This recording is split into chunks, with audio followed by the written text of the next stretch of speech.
안녕하세요. 저는 30대 중반 워킹맘입니다. 워킹맘이라는 말 저도 꼭 한번 써보고 싶었는데 되게 슈퍼우먼 된 것 같고 기분이 좋네요. 보통은 워킹맘이라고 하면 정장 쫙 차려입고 회사 같은 데 다니면서 아이 키우는 그런 엄마들을 얘기하는 거라고 생각하잖아요. 저는 동네 시장 통상가 지하에서 국밥 장사하고 있거든요. 근데 회사 다니면 어떻고 국밥 말아 팔면 어떻습니까? 저도 일하면서 아이 키우는 거니까 워킹맘은 워킹맘이죠. 안 그런가요? 제가 고등학교 2학년 때 남편이랑 사고를 쳐서 낳은 아이가 지금 벌써 고등학교 2학년입니다. 놀라셨죠? 그러셨을 겁니다. 저도 그때는 많이 놀랐었거든요. 저만 놀랐겠어요? 양가 부모님들도 펄쩍 뛰면서 도대체 이게 무슨 짓이냐고 많이 놀라셨죠? 저도 남편도 둘 다 집안에서 내놓은 꼴통들이긴 했지만 설마 우리가 아이를 가지게 될 거라고는 상상도 못했었거든요. 하긴 누가 그런 상상을 했겠어요. 우리는 그냥 친구들이랑 놀러 다니는 게 좋았던 순수는 아닌가요? 아무튼 그냥 공부보다 노는 게 더 좋았던 학생이었을 뿐인데요. 그 나이에 인생 계획이란 게 뭐 있었겠습니까? 대학이고 뭐고 당장 오늘이 즐거우면 그뿐이었죠. 그런데 덜컥 애가 생겼다는 걸 알고는 당연하지만 남자친구에게 제일 먼저 얘기를 했습니다. 야, 나 생리 안 해. 왜 안 해? 병따가 2줄이라고. 2줄이 뭔데? 아이 등신 임신했다고. 짐작은 했지만 한동안 남자친구는 말이 없더군요. 잔대가리 굴리는 소리 다 들린다. 첫째, 네 애 맞고. 둘째, 나 애 안 지운다. 아니 그게 잔대가리 굴리는 게 아니고 지금 내가 뭐라고 해야 네가 기분이 좋을까 그 생각하고 있었어. 이 새끼. 역시 멋진 새끼던데 연주야. 얘기 끝난 거 아니야? 이제 얘기도 있는데 새끼 그러는 건 좀. 나 내 새끼 봐라. 그래 알았다. 여보야, 됐냐? 아까 했던 바보 등신, 그런 말도 좀 알았다니까. 야, 봉봉 됐냐? 됐어? 우리는 누구에게나 인정받는 꿀통이었지만 스스로의 행동에 책임을 지기로 했습니다. 고등학교 졸업하고 대학에 가고 회사에 들어가고 결혼을 하고 아이를 낳고 이게 사회가 인정하는 일반적인 스텝인 거는 압니다. 그런데 예정에 없던 변수라는 건 늘 있기 마련이고 우리한텐 그 변수가 조금 일찍 그리고 크게 온 것뿐이라고 생각했죠. 아이는 인생의 수많은 변수들 중 하나일 뿐 장애물은 아니었습니다. 그런데 부모님들 생각은 안 그러셨던 모양이에요. 임신? 너 이리 와 2년 엄마, 칼 내려놔 그거 내려놓고 얘기해. 저희 엄마는 시장통에서 김밥 장사를 하셨는데요. 제가 임신했단 얘기를 하자마자 김밥 썰던 칼을 들고 저를 잡겠다고 쫓아오셨어요. 사람들은 무슨 일이라도 나는 줄 알고 비명 지르고 난리였죠. 연주 엄마, 칼 이리 줘 대. 경찰 불러 경찰 빨리 경찰 부르라니까. 결국 출동한 경찰이 엄마를 체포했습니다. 저도 당연히 같이 붙들려 갔죠. 경찰 선생님, 안 세상에 칩다를 죽이는 애미가 어디 있습니까? 있어. 많아 주둥이 가만히 다물고 있어라. 글쎄 어머님, 알겠는데 칼은 왜 들고 뛰셨어요?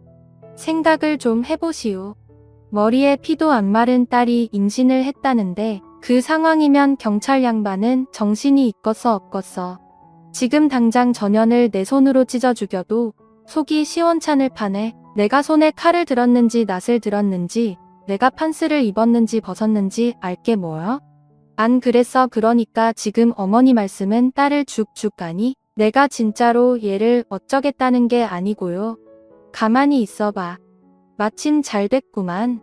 그 새끼 당장 오라고 해라. 내가 그 새끼 미성년자 모시기로 신고하려니까 당장 오라고 해. 성깔 있고 고집 센 엄마 덕분에 양가의 상견례가 부득이하게 파출소에서 성사됐습니다. 양쪽 집안 엄마들의 기가 어찌나 센지 파출소분들 누구도 어떻게 해볼 생각도 못하다군요. 너 그렇게 안 봤는데 팔랑 까져가지고 내가 우리 연주 건드렸지? 아니요. 말을 해 말을 누가 김밥 집안이랄까봐 김밥 옆구리 터지는 소리하고 앉았네. 누가 누굴 건드려?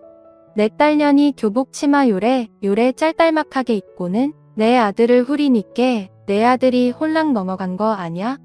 후리긴 뭘 후려? 인연이 진짜 무식하기는 그러니까 여적지 지각에 하나 못 가지고 새나 내고 있지. 여기서 그 얘기가 어찌 나오는가? 시방시장 바닥에 꼴랑 3층짜리 상가 하나 있다고 유세 떠는가? 그거라도 있으면 말 섞고 아니면 꺼지셔. 경찰서에서 한바탕 하고 온 이후에도 엄마는 몇 날 며칠을 울고 불고 아빠는 저랑 눈도 안 마주치고 저 집은 저 집대로 초상집 같고 다들 머리 붙들어 매고 쓰러져만 있지. 누구도 저희가 어떻게 해야 할지를 알려주는 사람은 없었어요. 그래서 그냥 우리끼리 결정했죠. 나는 너 평생 지켜줄 거다. 노노 나 아니고 나랑 아기 그래 너랑 아기 평생 내가 지켜줄 거야. 누가 뭘 해도 우리 아이 낳자. 나 학교 그만두고 돈 벌 거야. 나도. 대신 중졸 엄빠는 안 돼. 그럼 학교 그만두고 돈 벌면서 우리 둘이 검정고시 무조건 한 번에 합격하기로 약속. 18 그 나이에 저예요. 공사판에 뛰어들었습니다. 남편은 벽돌 나르고 저는 현장 폐기물이나 자재 정리하고 못 빼는 일하면서 돈 벌었어요. 배가 점점 불러와서 일할 수 없게 될 때까지 했어요. 그래도 부모님들이 계신데 도와주지 않았느냐고요? 아이 낳겠다고 했더니 친정부모님은 꼴도 보기 싫으니까 너 알아서 살라고 하셨고요. 그나마 시댁에서는 가지고 있던 상가 옥상에 무허가로 올린 컨테이너 방 하나 내주셨습니다. 그게 어디예요? 여름엔 덥고 겨울엔 추운 방 한 칸이었지만 그거면 충분했어요. 우리 둘이 열심히 돈 벌어서 빨리 더 넓은 방으로 이사도 가고 나중엔 집도 사자고 했죠. 그게 너무 큰 꿈이라는 걸 그땐 당연히 몰랐으니까 그런 상상만으로도 행복할 수 있었거든요. 밤낮 없이 일하고 일 없는 날엔 쳐다보기도 싫던 책 붙들고 안 되는 머리 굴려가며 공부해 검정고시도 합격했습니다. 남편은 계속 봉사 현장에서 일했지만 현장 인부들한테 사근사근하게 굴면서 기술도 하나씩 터득해갔고 아이를 낳은 후에는 저도 쓰레기 정리 대신 현장 한바집에서 일할 수 있게 됐어요. 아이들 추웠고 쭈그려 앉아 설거지를 해도 하나도 힘들지 않았어요. 일이 너무 많을 땐 새벽에 나가다가 친정엄마 김밥집에 무작정 가서 애를 맡겼죠. 욕을 바가지로 해도 엄마는 엄마더군요. 조금 다른 얘기로 잠깐 세자면 그때 알았습니다. 엄마가 하는 욕은 80%가 저에 대한 사랑이라는 거예요. 애정이 없으면 욕이라도 하겠습니까? 시간도 감정도 다 아깝겠죠. 저한텐 2년 전 연망할 연애도 제 아들은 왕자님 키우듯 대해주셨어요. 그런데 시어머니는 달랐어요. 제가 남편이 잘생기고 착하기까지 해서 좋아하고 그 어린 나이에 사고까지 치긴 했습니다. 예전부터 어머님은 별로 안 좋아했었거든요. 시장에 상가 하나 가지고 있다고 엄청 거들먹거리는 거 시장 상인들도 다 압니다. 자기 마음에 안 들면 월세 올린다고 협박하고 수틀리면 가게 빼라고 하기 일수고 유세란. 유세는 엄청 떨어서 특히 그 상가에 입점해 있는 가게 주인들은 뒤에서 욕 진짜 많이 했어요.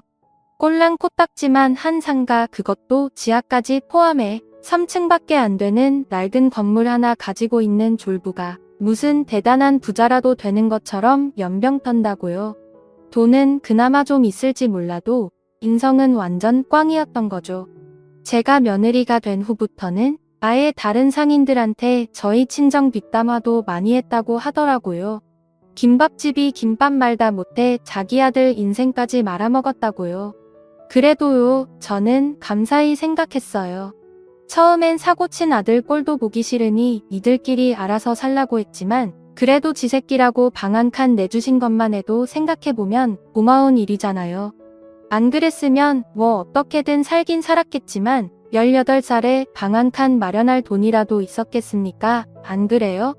시간이 흐르고 제 아들이 초등학교에 갈 무렵 저는 한바집 일을 그만두고 시장에 작은 가게 하나 얻어 국밥집을 차렸습니다. 서당계 3년이면 풍어를 읊는다고 쌀 씻을 줄도 모르던 소녀가 한바집에서 인부들, 밥 해주던 실력으로 기가 막힌 국밥을 끓이는 20대 중반의 국밥집 아줌마가 된 거죠. 기술 하나 없이 벽돌 나르던 남편도 공사 현장에서 어깨너머로 이것저것 배워 미장이나 공구리, 전기 배송 같은 다양한 일들을 할 수 있게 됐고, 승진 같은 건 없지만 현장에서 없어서는 안 될 인부가 됐죠. 매일 너무 바쁘고 힘들어했지만 그래도 나중에 식장이나 오야지가 되려면 자격증이라도 따놔야 한다며 틈틈이 자격증 공부도 했고요. 지 아빠가 밤마다 공부하는 걸 봐서 그런가 공부람 담자코 살던 엄마 아빠와 달리 제 아들은 맨날 공부하는 게 제일 재밌다고 했어요. 남편이 들어와 책을 펴면 졸린 눈을 비비며 지도책을 들고 아빠 옆에 와 앉고 됐습니다. 힘든 일상 중에 그 풍경 하나면 피로가 싹 풀리는 것 같았죠. 한참 반짝반짝 빛날 나이, 화장 한 번 파마 한 번 못하고 몸에서 국밥 냄새 풀풀 나도 제 가족을 위해서라면 아쉬울 것도 아까울 것도 없는 일상이었습니다. 다만 한 가지 한바집에 다닐 때는 크게 못 느꼈는데 시댁 가까운 곳에서 장사를 하다 보니 시어머니가 저를 아주 대놓고 무시하는 게 눈에 보였어요.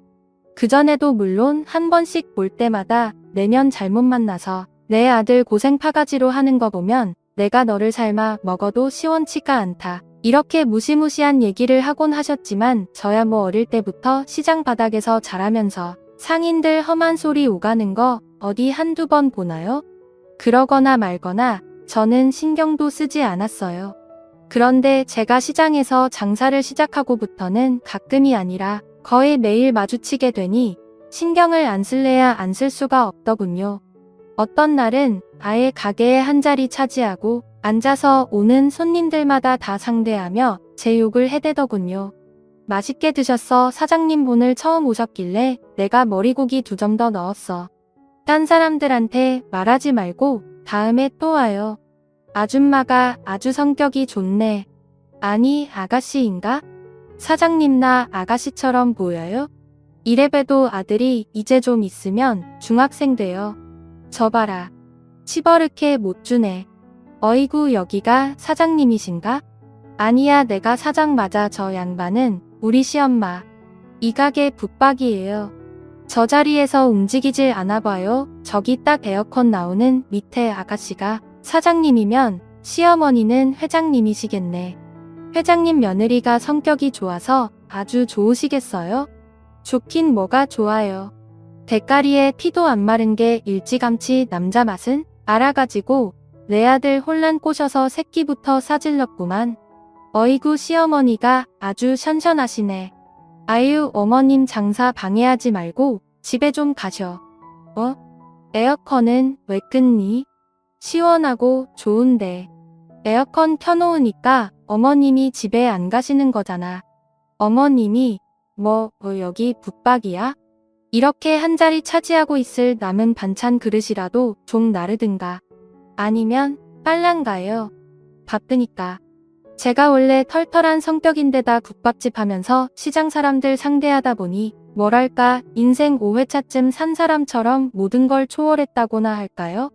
제가 국밥집 사장치고는 좀 어리니까 손님들이 장난도 잘 치고 농담도 많이 하시는데 장사하는 입장에서 그거 하나하나 일일이 철벽치면 손님이 있겠습니까? 이왕이면 식사도 기분 좋게 하시라고 저도 농담 받아치기도 하고 대꾸도 해드리고 그러는 거죠. 손님이 가끔 과한 농담하면 그걸 쌩까고 못되게 굴기보다는 유도리 있게 더 세게 받아치면 좀 생각 있는 손님들은 아 이런 거 안 통하는구나 대번에 아시거든요.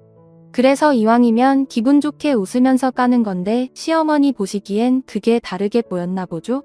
저것이 아주 그냥 풀알만 달렸다면 사족을 못 써요. 아무 남자하고 농담 따먹기나 하고 술집년같이 해벌레 해가지고 어머님이 나보고 술집년이라고 했다고 하면 어머님 아들한테 또 한 소리 들을 텐데 괜찮겠어요? 아이고 네 남편은 행동거지가 그 모양 그 꼴인 거 아냐? 남편은 밖에 나가 하루 종일 힘쓰는 일 하는데 아저씨는 남의 남자네들이랑 해거리면서 좋아 죽지 죽어 김밥집 딸이라 멸시 남자 후리고 다닌다. 구박 시어머니가 아무리 그래도 저는 사실 별로 신경은 안 썼어요. 그러거나 말거나 너는 떠들어라. 나는 한 귀로 듣고 한 귀로 흘린다. 그러고 말았죠. 근데 그게 또 시어머니는 약이 오르셨나 봅니다. 너 내 얘기를 듣긴 듣는 거냐? 사람 무시하는 거는 침이나 똑같아요. 아유 꼴도 보기 싫어. 아, 꼴도 싫음. 어머니 집에 나가. 꼴도 보기 싫다며 왜 허가날 남의 가게 와서 면상 쳐다보고 있어. 이끼를 국밥이나 한 그릇 줘봐. 배고파. 국밥값 한 번을 안 내고 맨날 공짜로 달래지? 자 드셔. 고기 팍팍 넣었어요. 미운 놈 떡 하나 더 주는 심정 그거라기보다는 온갖 저제스런 말로 저를 구박하고 무시해도 어쨌든 제가 사랑하는 남편 낳아주신 분이잖아요. 제 아들의 할머니이기도 하고요. 저한테는 이렇게 막대하셨지만 아주버님이 결혼하시면서 근처 동네에 같이 살게 된 윗동서한테는 아주 절절매셨어요. 나 그거 줘. 강자한테 약하고 약자한테 강한 시장 사람들이 말하던 전형적인 졸부 스타일이요. 아주버님은 그냥 전향 월급 따박따박 받는 평범한 회사원이었는데 어떻게 그런 여자를 만났는지 형님은 능력 있는 여자였어요. 사실 저는 형님이 뭐라는 사람인지 그런 거 별로 관심은 없었는데 어머님이 온 동네에 만나는 사람마다 떠벌리고 다니시는 바람에 저도 알게 됐죠. 그것도 굳이 저랑 비교까지 하시면서 말이에요. 작은 며느리 설못 얻어 내 십수년을 고생했는데 큰 며느리는 아주 복덩이야. 복덩이 큰 며느린 뭐 하는데요? 우리 큰 며느리는 자그마치 사계 국어를 한답기다. 책도 몇 권이나 냈어요. 제목이 뭐더라?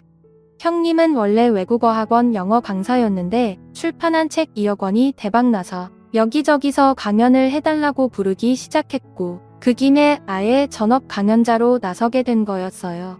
어머님이 얘기하신 대기업 다니면서 한다는 강의는 행복에 관한 거였는데 사계 국어를 유창하게 하는 거나 4년제 대학을 나온 거, 책을 몇 권 낸 거랑은 전혀 상관없는 주제인데다가 제 생각엔 굳이 강의식이나 들어야 행복할 수 있다는 건가 의아했죠.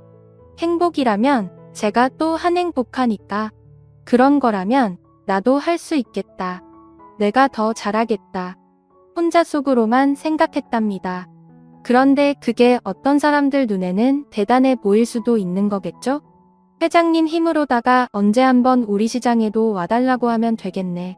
아, 내가 뭐 그럴 힘이 있나. 작은 며느리한테 하듯이 큰 술이 빵빵 쳐서 좀 데려와 봐요. 쟤랑 같나 어디. 우리 큰 며느리는 이런 시장통이랑은 안 어울린다니까 그러네. 사람이 어찌나 고급진데.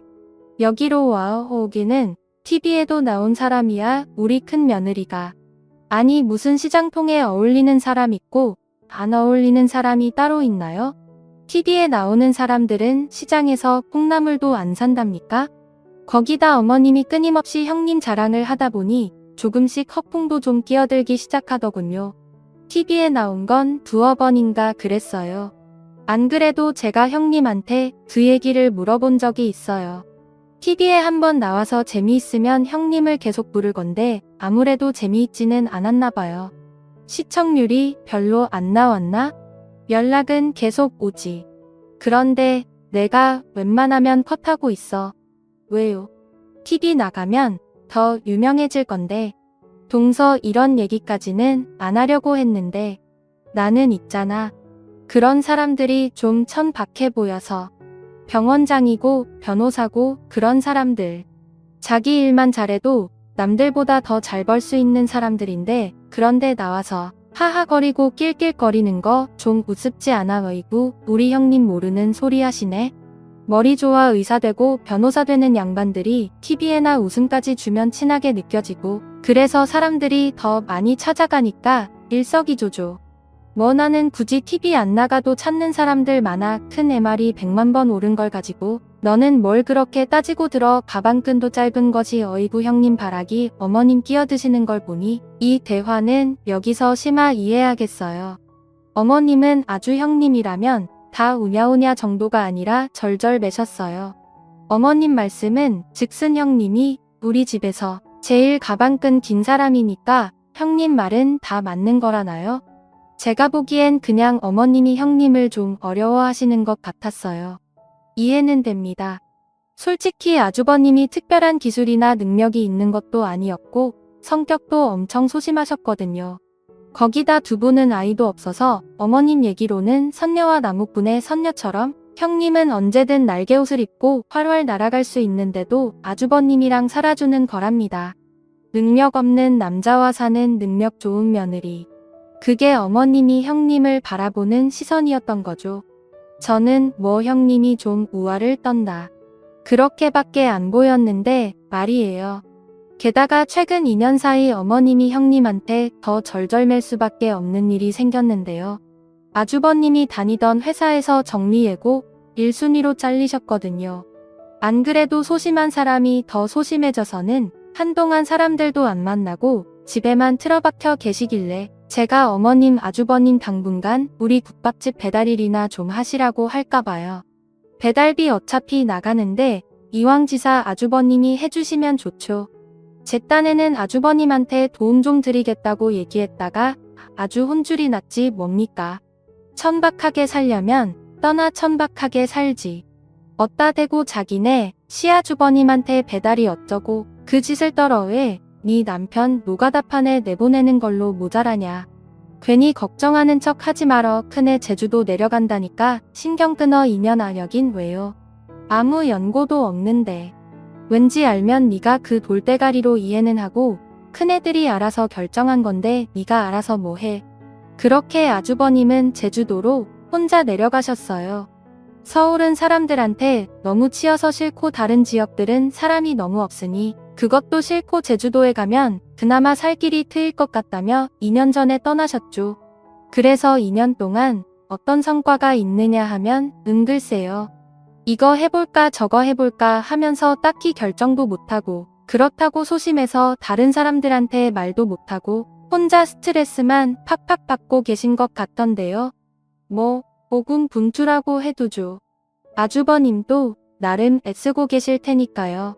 그런데요. 다른 거야 그렇다 치고 제 입장에선 절대 이해할 수 없는 게 하나 있었어요.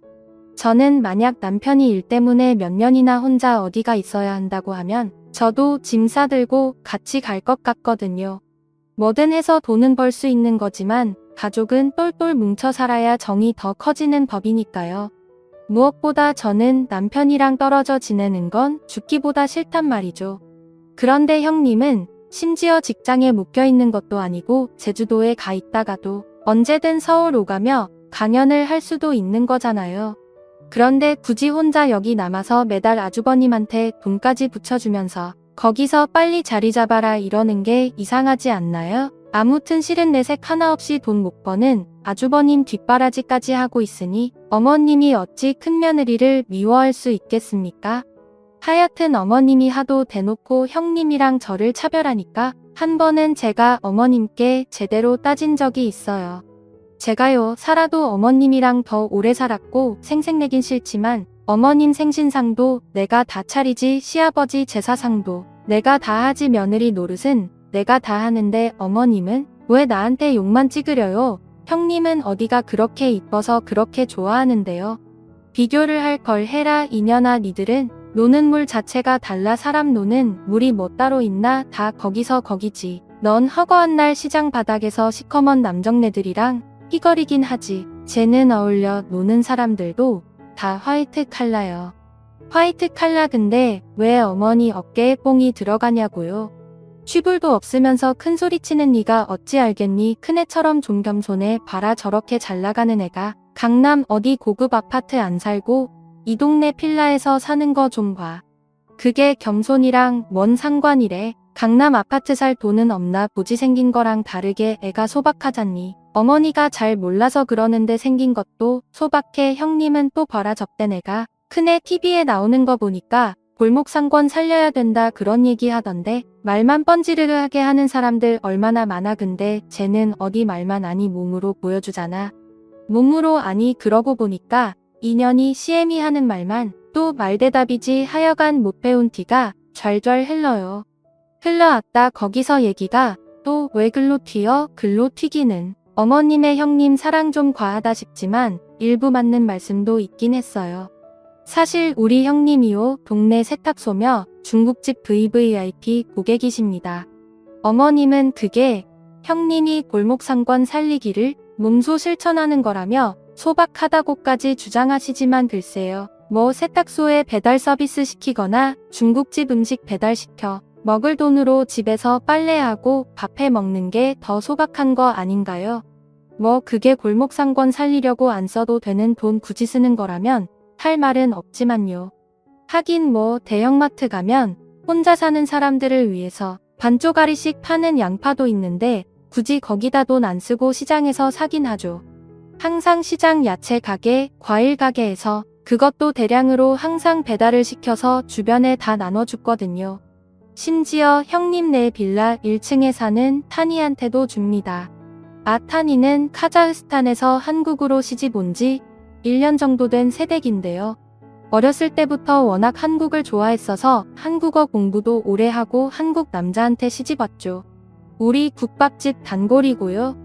임신 5개월 차인데 만삭 때까지는 지금 일하고 있는 김치 공장에 계속 다닐 거랍니다. 타니가 특히 우리 형님을 아주 좋아하고 따랐어요. 타니야 너 우리 형님이 왜 좋아? 형님이가 맛있는 거 많이 줘요 언니 같아요. 맛있는 거 주면 다 좋아하냐? 나도 좋겠네 언니 좋아요 물론 언니 형님이 더 좋아요. 아무튼 결혼은 했지만서도 혈혈단신 혼자 한국에 와서 외로울 타니한테 그렇게 잘해주는 걸 보면 형님이 좀 달리 보이는 것도 사실이에요.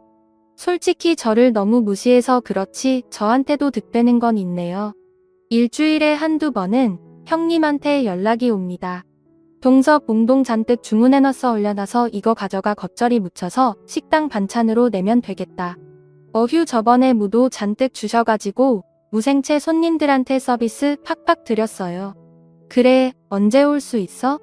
근데 형님 어차피 주실 거면 야채 사장님한테 이리로 갖다 주라고 하시면 될 걸 뭐하러 힘들게 거기까지 배달을 시키세요? 아니 겸사겸사 동서 얼굴도 보고 할 얘기도 있고 해서 그렇지 하여간 올 때 미리 전화하고 줘야 뭐 잠깐 시간 내서 가지러 가면 그만이니까 좋죠. 식당 하다 보면 반찬용 채소 값도 은근 많이 들어가는데 운영비 줄고 나쁠 거 뭐 있겠습니까? 굳이 와서 가져가라는 것도 생색내고 싶어 저러는 것 같으니 그까이 눈 딱 감고 가면 되는 거죠. 그런데 그날 형님과 저는 대판 싸웠습니다. 봄동 가지러 형님 댁에 잠깐 들렀는데 형님이 저한테 할 말 있다고 한 게 생각났어요. 그래서 여쭤봤죠. 형님 근데 아까 저한테 할 말 있다고 하지 않으셨어요? 그래 동서 기분 나쁘게 생각하지 말고 들어 내가 왜 이런 거 동서 가게로 직접 배달 안 시키고 내가 받아서 주는지 알아? 다른 이유가 있는 거였어요? 어머님이 평소에 동서 행동거지 조심하라고 해주시는 말씀 그거 좀 새겨들었으면 좋겠어. 어머님이 저 미워서 그냥 구박하려고 하는 얘기죠. 그건 시장 남자들이랑 너나 들이 하면서 그러는 거 좀 천박해 보여. 내가 내 친구들이랑 농담 좀 하는 게 어디 가요 동서 잘 되라고 하는 얘기인데 꼭 그렇게 고깝게 들어야겠어? 형님 얘기 어느 포인트에 저 잘 되라는 게 있는데요. 이 동네 사람들 동서 18살에 애 낳은 거 다 알아. 안 그래도 해픈 여자 딱지 붙이고 살면서 거기에 문란한 여자 소리까지 듣는 건 좀 그렇잖아. 문란한 여자? 누가 그딴 소리 씹으려요 원래 소문의 당사자만 그 소문 모르는 법이야. 형님 지금 그 말은 동네 사람들 전부 나한테 문란한 여자라고 손가락질 한다는 뜻이에요? 형준이도 이제 고등학생식이나 됐는데 우리 엄마가 그렇다는 소문 들으면 삐뚤어지지 않겠어? 우리 형준이도 지 어떻게 태어났는지 다 알아요. 제가 헤헤거리고 노는 시장 남자들 형준이가 다 삼촌이라고 부르는 사람들이에요. 내 친구고 훈이 친구고 우리 엄마 친구고 다 그렇다고요. 아는 사람들은 그딴 얘기 안 할거려? 어디서 이상한 얘기나 들으셔가지고 어머님이 그러셨구나 형님한테 저 단돌이 좀 하라고. 형님 그렇게 어머님이랑 쿵짝 맞아서 좋으시겠어요. A씨 기분 잡쳤네. 저 가요 동서 이건 가져가야지 부어 먹든 쪄 먹든 형님이 알아서 하세요. 진짜로 제가 막 불러 먹은 년도 아니고요.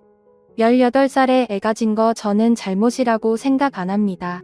둘이 좋아했고 실수는 했지만 그 책임 충분히 지기로 결심하고 지금껏 성실하게 잘 살고 있잖아요. 근데 고등학생 아들까지 들먹거리면서 그딴 식으로 살지 말라니 정말 화딱지가 나더군요. 어릴 때부터 공사판에서 시장 통해서 사람들 상대하는 일 하며 먹고 살다 보니 저 억센 건 맞아요. 인정합니다. 그런데 제가 지금도 눈에서 꿀 떨어지는 내 남편 두고 다른 남자들이랑 히덕거리다니 그런 표현 자체가 말이 안 됐거든요.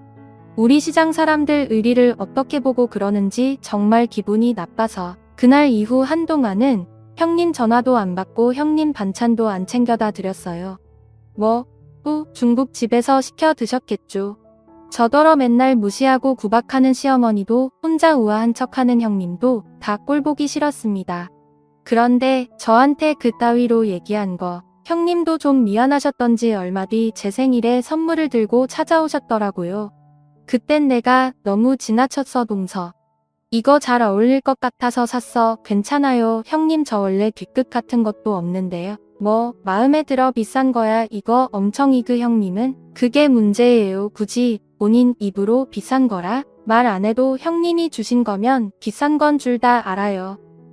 딱 제 스타일은 아니었지만 어디 차려입고 나갈 일 있을 때 좋을 것 같아 아껴뒀다가 며칠 뒤 시장 상인들 개모임 할 때나 입고 가야겠다 생각하고 넣어뒀죠. 그리고 개모임하는 날 옷을 입으려고 살펴보는데 옷에 얼룩이 2군데나 있는 겁니다. 형님한테 전화를 해서 반품하라고 할까 하다가 느낌이 세해서 일단 제가 먼저 알아봤어요. 인터넷으로 옷에 붙은 라벨을 조회해봤는데 안 나와요. 라벨에 적힌 상품은 이 옷과 전혀 다른 거더군요.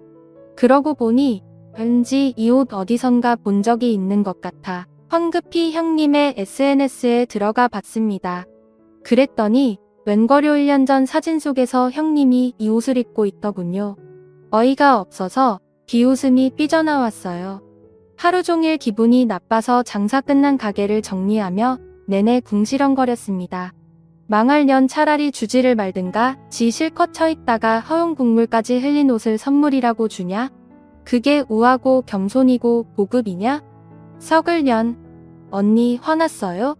그때 마침 야식 먹으러 왔던 타냐가 심통이 잔뜩 난 저를 보고 묻더군요. 그래 어떤 망할 년 때문에 화딱지가 나서 죽겠다. 넌 왜 남편이랑 싸웠어? 언니 나쁜 년이에요. 우리 형님이 한테 무슨 짓 했어? 내가 그지예요? 언니는 입던 옷 새 거라고 뻥쳐요? 너한테도 그지거리를 했어? 잘해주는 척 오져요. 가식 쩔어요. 타냐 너 그런 말도 아냐? 재수 없어요. 안 친할 거예요. 알고 보니 타냐는 그동안 당한 게 한두 번이 아니었더라고요. 차라리 입던 옷인데 너한테 잘 어울릴 것 같아서 준다. 솔직히 얘기하면 상관없죠. 당근 마켓에서 생판 모르는 사람이 파는 옷도 예쁘고 싸다고 하면 사다 입는 판인데 형님 입던 옷쯤이야 상관없잖아요. 저한테만 그런 줄 알았을 땐 코웃음 한번 치고 넘어가려고 했는데 형님을 친언니처럼 믿고 따르던 타냐 뒤통수까지 후려쳤다고 하니 열이 확 팠더군요. 가만둘 수 없었습니다. 일단 타냐 국밥부터 한 그릇 말아주고 가게 문 싹 닫고 형님 댁으로 쳐들어갔죠. 밤늦은 시간이었지만 어차피 아주버님도 집에 안 계시겠다. 형님은 맨날 새벽까지 강연인지 뭔지 준비한다면서 깨어있는 것 뻔히 아니 제 거에 타냐가 그동안 받은 옷보따리까지 다 싸들고 갔습니다. 빌라 2층 아직도 불이 훤히 켜져 있더군요. 사람 그림자도 보입니다. 그래도 예의는 지켜야 하니 잠깐 보자고 전화를 했는데요. 뭔가 이상했어요. 어쩌지? 나 지금 집에 없는데 분명히 집안에서 사람 그림자가 왔다 갔다 하는데 집에 없다니 그럼 창밖으로 비추는 저 그림자는 사람 아니고 귀신이랍니까? 왠지 요상한 촉이 왔습니다. 2층 창을 뚫어지게 보고 있는데 전화를 끊고는 뭔가 당황했는지 갑자기 불이 꺼지더군요. 더 이상하죠? 끝까지 기다렸습니다. 그런데 잠시 후 2층 계단 센서불이 켜지고 어떤 남자의 실루엣이 계단을 서둘러 내려오는 게 보이더군요. 아주버님? 혹시 남편? 누구지? 짱구를 굴리고 있는데 그 남자의 정체가 밝혀졌습니다. 밥솥타 야채가게 김 사장님이었어요. 사장님이 왜 거기서 나와? 그러니까 나는 딱 말해요. 이 시간에 배달하러 온 건 아닐 테고. 이사장 연주야, 내 말 좀 들어봐. 왜 그렇게 이마가 번들거려? 뭔 땀을 이렇게 흘렸어? 이 꿀샘 추위에 땀 어디? 아니 이건 땀이 아니고 샤워 우리 형님 집에서 샤워하고 나왔다고? 맙소사. 저는 당황해서 뇌 빼는 야채가게 김 사장을 끝까지 쫓아가서 다그쳤습니다. 말 안 하면 언니한테 다 잃을 거라고 하니까 그제야 싹싹 빌며 털어놓더군요. 언제부터 이런 건데 김 사장님 여기 제주도 가고 그때부터 연주야. 나는 저 여자가 꼬셔서 어쩔 수 없이 근데 연주야 나만 그런 게 아니야. 도저히 믿을 수 없는 얘기들이 쏟아지더군요. 중국집 최 사장은 물론 배달하는 최 씨의 세탁소 황 씨 아저씨까지 그중엔 어려서부터 아저버님이랑 형동생하며 친하게 지내던 인간도 있었다고요. 심지어 1층 타냐 신랑까지 꼬셨더군요. 그게 미안해서 타냐한테 그렇게 잘해준 걸까요? 아니면 이 남편이랑 나랑 그렇고 그런 사이다 하는 묘한 우월감? 어우, 생각도 하기 싫습니다. 아무튼 저는 이 일을 그대로 함구하고 있을 수만은 없었어요. 형님이 저한테 천박한 짓 하지 말라고 멸시하거나 구박했던 것 때문에 복수에 불타서 그런 건 아닙니다. 잘못된 건 바로 잡아야 하니까요. 도대체 이게 무슨 기괴한 일이랍니까? 한 여자가 몇 집안을 콩가루로 만들어버리다니요. 일단 김 사장의 증언으로 확인된 상간남들의 부인을 국밥집으로 소집했습니다. 근데요, 세탁소 황씨 아저씨의 부인은 심지어 그 사실을 알고 있었더라고요. 허구한 날 그 집에 배달한다고 가서는 1시간씩 2시간씩 있다 오더라고. 이상해서 하루는 내가 몰래 미행을 했지. 언니 근데 왜 어지껏 가만히 있었어? 그냥 머리채를 확 쥐어 뜯어버리지 그랬어. 그러려고 그랬지. 근데 내 꼬라지를 보니까 나 같아도 그년이랑 붙어먹겠더라고. 언니가 어디가 어때서? 그리고 그게 왜 언니 잘못이야? 아, 다들 어쩔 거야? 입 다물고 있을 거야? 그년이 남편들이랑 붙어먹게 냅둘 거냐고. 시장 언니들이 다 저처럼 억세기만 한 줄 아셨나요? 천만의 말씀입니다. 마음이 종이장보다 더 여려가지고 그날 사실을 알게 되고는 울고불고 난리도 아니었다고요. 시장에서 나물 팔아 애들 키우느라 좀 억척스럽게 굴었는지는 몰라도 그 언니들이 왜 그랬겠어요. 남편 하나 믿고 이날 이때까지 그러고 살았을 텐데 그 배신감이 얼마나 크겠습니까? 어떻게 이 일을 처리할지 안 돌아가는 짱구를 다 같이 굴리고 있는데 마침 지나가던 형님이 가게에 들르셨더군요. 지가 후린 남정네들의 여편네들이 다 같이 모여있으니까 지도 뭔가 눈치를 챘는지 동공에 지진이 나는 게 훤히 보였습니다. 형님 잘 왔어. 여기 좀 앉아. 저는 언니들 한가운데 형님을 앉혔습니다. 꼭 재판받는 죄인의 형국이었죠. 저는 이 언니들이 다 같이 달려들어서 머리채라도 잡을 줄 알았는데 열려 빠져가지고서는 그러지도 못하더라고요. 어이없게도 먼저 말을 꺼낸 건 형님이었습니다. 다들 알고 이렇게 모이신 것 같은데 그럼 이렇게 하죠. 당신들이 남편 단속 제대로 못한 것도 있고 솔직히 이런 거 소문나면 얼굴 들고 못 살기는 저나 그쪽들이나 마찬가지 아닌가요? 우리 언니들이 뭘 잘못했는데 얼굴을 못 들고 다녀. 제3자는 좀 빠지시지. 마치 자기는 잘못 없다는 듯한 태도에 드디어 언니들이 불같이 화를 내기 시작했습니다. 득달같이 달려들어 형님의 머리채를 쥐어뜯었죠. 7인의 여전사 같았어요. 아, 네 이건 아닌가요? 아무튼 그렇게 한참을 격투 끝에 코피가 터진 형님이 무릎을 꿇고 가게 한가운데 앉아 있었습니다. 야채가게 언니가 말을 꺼냈죠. 솔직히 이대로 끌고 경찰서 유치장에 쳐놓아도 속이 시원치가 않아. 그런데 까놓고 얘기해서 전혀 한 말이 틀린 말도 아니잖아. 창피해서 어디 가서 말도 못해. 썩은 년놈들 금융치료 그걸로 합의 봅시다. 합의금 제대로 받아내서 2년 아주 망해먹게 만들자고요. 결국 시장 언니들은 형님을 금융치료하기로 결정했습니다. 무려 7명. 지금 생각해도 어이가 없네요. 일주일 동안 하루에 1명씩. 아, 생각만 해도 더럽네요. 지난편 멀리 떨어뜨려 놓은 것도 혹시 2년의 계략이었는지도 모르죠. 아무튼 7군데 물어주기로 한 합의금만 해도 수억은 됐습니다. 그런데 2년이 그냥 순순히 이걸 받아들일 리가 없죠. 돈은 얼마든지 드리죠. 그런데 어차피 이런 얘기 밖으로 나가면 피차 쪽팔린 거 마찬가지인데 함구하는 조건으로 합의할게요. 다들 발설하지 않겠다는 각서 하나씩 쓰세요. 자기는 방송되며 법조계에 아는 사람도 많다. 그러니 일이 만약 퍼지면 누군지 다 알 수 있다. 그렇게 되면 이 각서의 위력을 보게 될 것이다. 그 상황에서도 협박성 일장 연설을 하고 있는 꼬라지하고는 우습지도 않았습니다. 아무튼 언니들은 모두 각서를 쓰고 합의를 했어요. 그리고 그때 저는 알고 있었습니다.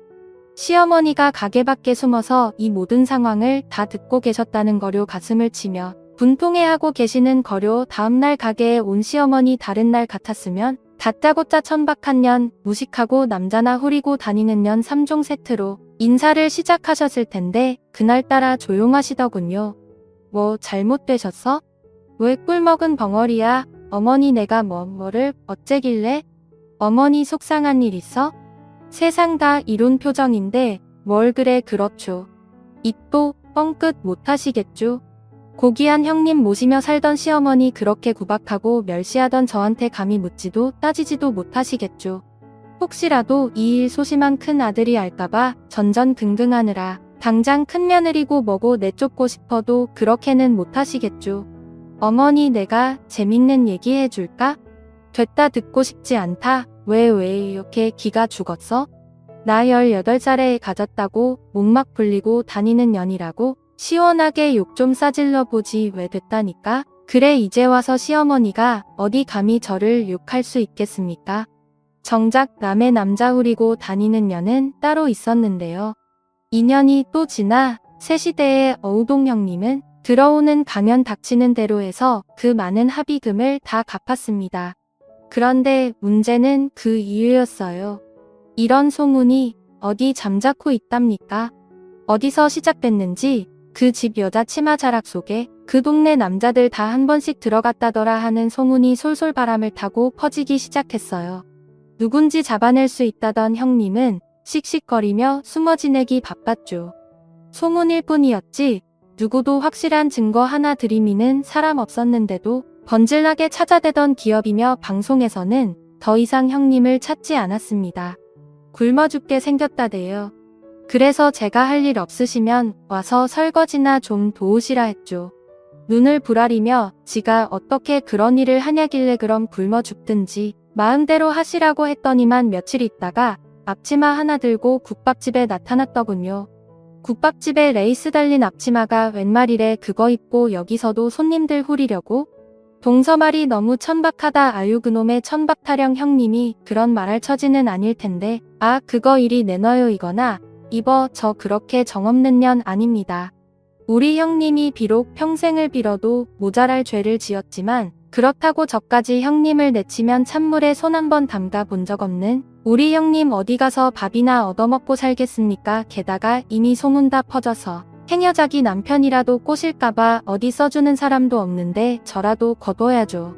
형님이 국밥집에서 설거지하고 있으면 가게 한 자리 여전히 차지하고 있는 시어머님의 부채질은 더 급해집니다. 열불이 터지겠지요. 그 고귀하신 줄 알았던 며느님이 저러고 있는데 그 속이 편할 리가요. 아휴 한숨을 하루에도 수천 번씩 내뱉으시지만 그것도 저는 그냥 지켜만 봅니다. 말 한마디 거들어 약 올리고 싶은 마음도 있지만 시어머니 인생도 불쌍하죠. 큰아들 인생 혹시라도 잘못될까봐 동네 온갖 남자들이랑 잠자리를 가진 큰며느리 꼴을 저렇게 보고 살아야 하는 것만으로 천벌을 받으신 거니까요. 비록 봉사판이지만 거기서 남편 인정받으며 승승장구하겠다. 고딩아들 우리처럼 속 안 썩이고 공부 잘하겠다. 그저 나만 열심히 살면 아무 문제없는 제 인생의 새로운 변수로 등장한 저 인간들 제가 다 보듬어야지 어쩌겠어요. 안 그렇습니까? 긴 글 읽어주셔서 감사합니다.